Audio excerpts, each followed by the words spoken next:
मुकेश को अचानक से ऐसा फील होने लगता है कि कोई उसके चेस्ट पे आकर के बैठ गया है। उसे बहुत ही भारीपन सा दबाव होने लगा था और जैसे ही वो अपनी आंखें खोलता है उसके होश उड़ जाते हैं, क्योंकि उसके पास एक बहुत ही भयानक सा चेहरा बैठा हुआ था जो कंटिन्यू उसे घूरे जा रहा था। उसके नाखून बहुत बड़े बड़े थे और पूजा उसकी पत्नी जब शमशान घाट से वापस आ रही थी उस आत्मा को वहां पे छोड़ करके, जिसे वो अपने घर से दूर करना चाह रही थी, तो उसे पीछे से अपने ही पति की आवाज सुनाई देती है। ये आवाज इतनी भयानक थी जो उससे कहती है कि प्लीज मुझे बचा लो, मुझे यहाँ पे छोड़ करके मत जाओ, ये जितने भी लोग हैं मुझे मार डालेंगे।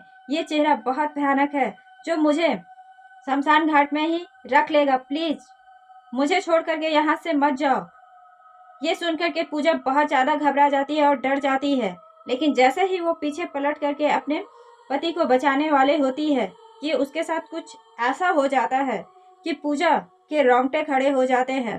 तो चलिए कहानी स्टार्ट करते हैं। ये कहानी मीरा रोड में रहने वाले मुकेश और पूजा की है। मुकेश और पूजा पुणे से आकर के अपने नए घर में शिफ्ट हो जाते हैं। ये घर बहुत ही खूबसूरत था और इन्हें एक ही नज़र में पसंद आ जाता है, लेकिन उन्हें ये नहीं पता था ये घर उनके लिए बहुत ही खौफनाक होने वाला है। जब वो उस घर में शिफ्ट होकर के रहते हैं तो वो वहाँ पे पूजा करने के लिए पंडित जी को बुलाते हैं, लेकिन पंडित जी की अचानक से तबीयत खराब हो जाती है और वो कहते हैं कि ठीक है, तुम लोग वहाँ पे रहना चालू कर दो, मैं 1-2 दिन में आ करके वहाँ पे अच्छी तरीके से उस घर का शुद्धिकरण कर दूंगा। तो ये सुनकर के पूजा और मुकेश मान जाते हैं, वो वहाँ पे रहना चालू कर देते हैं। लेकिन मुकेश जब ऑफिस से आता है और अपने कमरे में बैठा हुआ था तो सडनली उसे पूजा की जगह कोई और दिखाई दे देती है। उसे उस घर में ऐसा लगता है कि पूजा के अलावा एक और लड़की है जो इस घर में है, और वो उसे देखने के लिए कमरे से बाहर निकलता है, लेकिन वहाँ पे कोई नहीं था, सिर्फ पूजा थी। वो पूजा से कहता है कि अभी तुम्हारे साथ कौन खड़ा था? तो पूजा कहती है कि मेरे साथ कोई भी नहीं था, मैं तो यहाँ पे अकेले ही खड़ी हूँ। और वो दोनों अपनी बिजनेस की बातें करने लगते हैं, लेकिन मुकेश को ये पता नहीं था उसके साथ क्या होने वाला है। मुकेश और पूजा जब सोए हुए थे तो मुकेश को ऐसा लगता है कि एक हाथ पैड के नीचे से आकर के उसे दबोच रहा है और मुकेश को बहुत ही डर सा फील होता है और उसकी आंखें खुल जाती है और आंख खुलते ही वहां पे उसे कोई भी नजर नहीं आता है। वो पूजा को उठाता है और कहता है कि मुझे अभी बहुत ही भयानक सा सपना आया। तो पूजा कहती है कि अभी हम नए नए घर में शिफ्ट हुए हैं जिसकी वजह से आपको ऐसा फील हो रहा है, आप सो जाओ। जब सुबह होती है तो मुकेश ऑफिस के लिए चला जाता है और जब फिर से वो ऑफिस से शाम को घर आता है तो घर में आने के साथ ही उसे ऐसा लगता है कि उसका बेड वहां से थोड़ा खसका हुआ है। वो इस चीज को नोटिस करता है और वो आकर के अपने बेड पे आराम करने लगता है। उस समय पूजा घर पे नहीं थी। जब मुकेश घर पे आराम कर रहा था तो उसे फिर से ऐसा लगता है कि उसे उसके बेड के नीचे से एक हाथ आ करके उसके गले को दबा रहा है और मुकेश बहुत बुरी तरीके से डर जाता है और वो उठ करके बैठता है। वो पसीने से तरबतर हो गया था। वो पूजा को कॉल करके घर पे बुला लेता है। वो पूजा से कहता है कि मुझे अजीब सी फीलिंग आ रही है, मुझे एक डर सा लगने लगा है, जब से मैं इस घर में शिफ्ट हुआ हूँ मेरी तबीयत बिगड़ती सी फील हो रही है। वो दोनों सो जाते हैं, लेकिन वो रात मुकेश पे बहुत भारी बीतने वाली थी। जब मुकेश सोया हुआ था कि तभी उसे ऐसा लगता है कि कोई उसके चेस्ट पे बैठा हुआ है और वो बहुत ही दबाव सा फील करने लगा था। उसे सांस लेने में बहुत मुश्किल आ रही थी। मुकेश ने आंखें खोल दी और जैसे ही मुकेश आंखें खोलता है उसे एक भयानक सी लड़की उसके बेड के ऊपर बैठी हुई मिल जाती है जो उसे ही लगातार घूरे जा रही थी और उसके नाखून बहुत बड़े बड़े थे। ये देख करके मुकेश के मुंह से चीख निकल जाती है और वो पसीना से तरबतर हो जाता है और पूजा उठ करके बैठ जाती है। जब पूजा उठ करके बैठती है तो वो देखती है कि मुकेश बहुत ही ज्यादा डरा हुआ है और वो कुछ कहने के हालत में नहीं था। वो सिर्फ पूजा से यही कह पाता है कि मेरे पास अभी एक लड़की बैठी हुई थी और ये हाथ जो मैं बार बार देख रहा था ये हाथ उसी का था। ये सुनकर के पूजा थोड़ा सा डर तो जाती है, लेकिन वो उसकी बात पे यकीन नहीं करती। वो कहती है कि ठीक है, हम कल पंडित जी से बात करते हैं, और वो ऑफिस के लिए चला जाता है। लेकिन पूजा के लिए ये बहुत ही ज्यादा भयानक होने वाला था। आगे पूजा के लिए और भी मुश्किलें बढ़ने वाली थी जो पूजा को पता नहीं था। पूजा जितनी ही आसानी से इसे ले रही थी ये उसके लिए उतना आसान नहीं था। मुकेश ऑफिस तो चला जाता है पर जब वो घर वापस आता है तो उसकी हालत बहुत खराब हो चुकी थी। मुकेश ऑफिस के टॉयलेट में जाता है और वो वहीं पे बेहोश हो जाता है। वहाँ रहने वाले जितने भी वर्कर थे वो पूजा को कॉल करते हैं। जब पूजा वहाँ पे पहुँचती है तो उसके साथ रहने वाले एक वर्कर ने कहा कि मुकेश बहुत ही बुरी तरीके से डरा हुआ था। जब ये टॉयलेट गया था तो हम लोगों ने उसकी चीख सुनी और जब मैं वहाँ पे पहुँचा तो उसने कहा कि वो हाथ मेरा गला दबा देगी, प्लीज आप इसे कुछ दिनों के लिए रेस्ट दें, इसकी तबीयत बहुत ज्यादा खराब है। पूजा किसी तरीके से उसे अपने घर पे लाती है। वो पूरी तरीके से अकड़ गया था, उसकी हालत बहुत ज्यादा गंभीर हो गई थी। तो पूजा पंडित जी को बुलाती है। पंडित जी घर पे आते हैं और वो दीपक जलाने की कोशिश करते हैं, लेकिन उस घर में एक भी दीपक नहीं जलता है। तो पंडित जी समझ जाते हैं कि इस घर में वो कुछ बहुत ही ज़्यादा खतरनाक और बहुत ही ज़्यादा बुरा है। वो पूजा से कहते हैं घर में कुछ बहुत ही बुरा है जिसकी वजह से ये दीपक नहीं जल रहा है, जो तुम्हारे घर में शुभ संकेत नहीं है। और वो एक तांत्रिक को बुलाते हैं। जब वो तांत्रिक उस घर में आते हैं तो वो उस घर को देखते ही कह देते हैं कि तुम्हारे पति का बच पाना मुश्किल है और अगर तुम्हें अपनी पति को बचाना है तो तुम्हें बहुत ही कठिन तपस्या करनी होगी।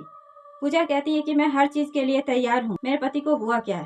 तांत्रिक कह देते हैं कि ये घर जिस चीज पे बना, यहाँ पे किसी लड़की को मारा गया है और उसे यहीं पे दफनाया गया है। तो उसी लड़की की आत्मा जो है तुम्हारे पति के शरीर में आ चुकी है और ये इसे आसानी से नहीं छोड़ेगी। ये आत्मा इतनी खौफनाक है जिसे तुम लोगों ने आजाद कर दिया है। ये घर बहुत दिनों से बंद था, इसे किसी ने खरीदा नहीं था और तुम लोग इसमें आते के साथ ही तुम लोगों ने पूजा भी नहीं करवाई। तुम लोगों ने इस घर की शुद्धिकरण नहीं करवाई, जिसकी वजह से ये आत्मा आजाद हो चुकी है। तुम्हारे पति को कोई नहीं बचा सकता है, वो इसे अपने साथ ले जाएगी। ये सुनकर के पूजा बहुत ज्यादा डर जाती है और वो कहती है कि मैं हर वो चीज करने के लिए तैयार हूँ। तो वो तांत्रिक कहते हैं कि ठीक है। वो पूजा को कुछ सामान देते हैं और वो कहते हैं कि मैं तुम्हारे घर में 3 दिनों तक पूजा करूंगा। इन 3 दिनों के अंदर तुम्हें शमशान घाट जाना होगा और वहाँ पे अकेले जाना होगा, तुम्हारे साथ कोई भी नहीं जाएगा। और तुम वहाँ पे जा करके जो चीज़ें मैं तुम्हें दे रहा हूँ उसे उसी शमशान घाट में वहाँ पे ले जा करके गाड़ देना। और जब तुम गाड़ोगी तो तुम्हें बहुत ही ज़्यादा डर लगेगा। वहाँ पे आत्माएं रहती है और वो बहुत ही खौफनाक होती है। वो तुम्हें अपनी ओर खींचने की कोशिश करेगी और तुम्हें कैसी भी वहाँ से आवाज़ सुनाई दे, पीछे पलट करके मत देखना। अगर तुम्हें अपने पति की जान बचानी है और अगर तुम पीछे पलट करके देख लोगी तो तुम भी मरोगी और तुम्हारा पति भी। तुम क्या ये कर पाओगी? पूजा बहुत डरी हुई थी, लेकिन वो कहती है कि मैं जरूर करूंगी। वो पहले उसे एक अभिमंत्रित ताबीज पहनाते हैं। वो कहते हैं कि इसकी वजह से कोई तुम्हें वहां पे छू नहीं पाएगा, इसलिए तुम बिल्कुल भी मत डरना और तुम वहां पे अपना काम करना और सीधे वहां से वापस घर की ओर आना। वहां का माहौल इतना भयानक होगा कि मुझे नहीं पता कि तुम्हारे साथ क्या होगा। और पूजा इस चीज के लिए मान जाती है। वो मुकेश को एक घेरे में सुला दिए थे और वो जोर जोर से मंत्र पढ़ रहे थे, पूजा कर रहे थे। और रात के करीब 12:30 बजे वो पूजा से कहते हैं कि अब तुम यहाँ से जाओ। और वो वहाँ पे अपने एक शिष्य के साथ पूजा को भेज देते हैं। उनका शिष्य जो होता है शमशान घाट से बहुत ही दूरी पे खड़ा रहता है और वो जाते जाते पूजा से इतना कहता है कि मैं तुम्हारे साथ अंदर नहीं जा सकता हूँ, लेकिन मैं तुम्हें एक बात बता दूं कि चाहे वो कैसी भी आवाज़ हो, चाहे वो तुम्हारे घर का कोई भी सदस्य हो, तुम पीछे पलट के मत देखना और उनकी बात मत मानना। पूजा वहाँ पे जाती है और जब वो शमशान घाट में जाती है तो उसके रोंगटे खड़े हो जाते हैं, क्योंकि वो माहौल इतना ज़्यादा भयानक हो चुका था। बहुत ही डर लग रहा था। इतनी भयानक भयानक आवाज़ें आ रही थी जिसे सुन करके पूजा को एक पल के लिए ऐसा लग रहा था कि वो वहाँ से भाग जाए। और ये आवाज़ें इतनी डरावनी धीरे धीरे होती जा रही थी कि पूजा के डर से रोंगटे खड़े होने लगे थे। वो वहाँ पे एक छोटा सा गड्ढा बनाती है और तांत्रिक द्वारा दी हुई चीज़ों को उसमें दफन कर देती है। और जैसे ही वो वहाँ से पलट करके निकलने वाली होती है कि सडनली उसे एक आवाज़ सुनाई देती है, पूजा पूजा तुम मुझे यहाँ छोड़ करके कैसे जा सकती हो? मैं तुमसे ये उम्मीद नहीं कर सकता हूँ। ये लोग मुझे मार रहे हैं, ये लोग मुझे खा जाएंगे। पूजा देखो इनकी आंखें कितनी भयानक है, देखो ये लोग मुझे घूमे जा रहे हैं, इनका चेहरा देखो। पूजा प्लीज मुझे बचा लो, अपना हाथ दो पूजा, मुझे यहाँ से निकालो प्लीज। और पूजा बहुत ज़्यादा डर जाती है। उसे ऐसा लगने लगता है कि ये मुकेश है। और जैसे ही वो पलट करके पीछे देखने वाले होती है कि उसे तांत्रिक की बातें याद आ जाती है कि पीछे पलटोगी तो तुम भी मरोगी और तुम्हारा पति भी। वो वहां से दौड़ती हुई बाहर निकलती है और वो पसीने से तरबतर थी। वो हाँफती हुई आकर के तांत्रिक के शिष्य के पास पहुंचती है और वो दोनों घर आते हैं दौड़ते हुए।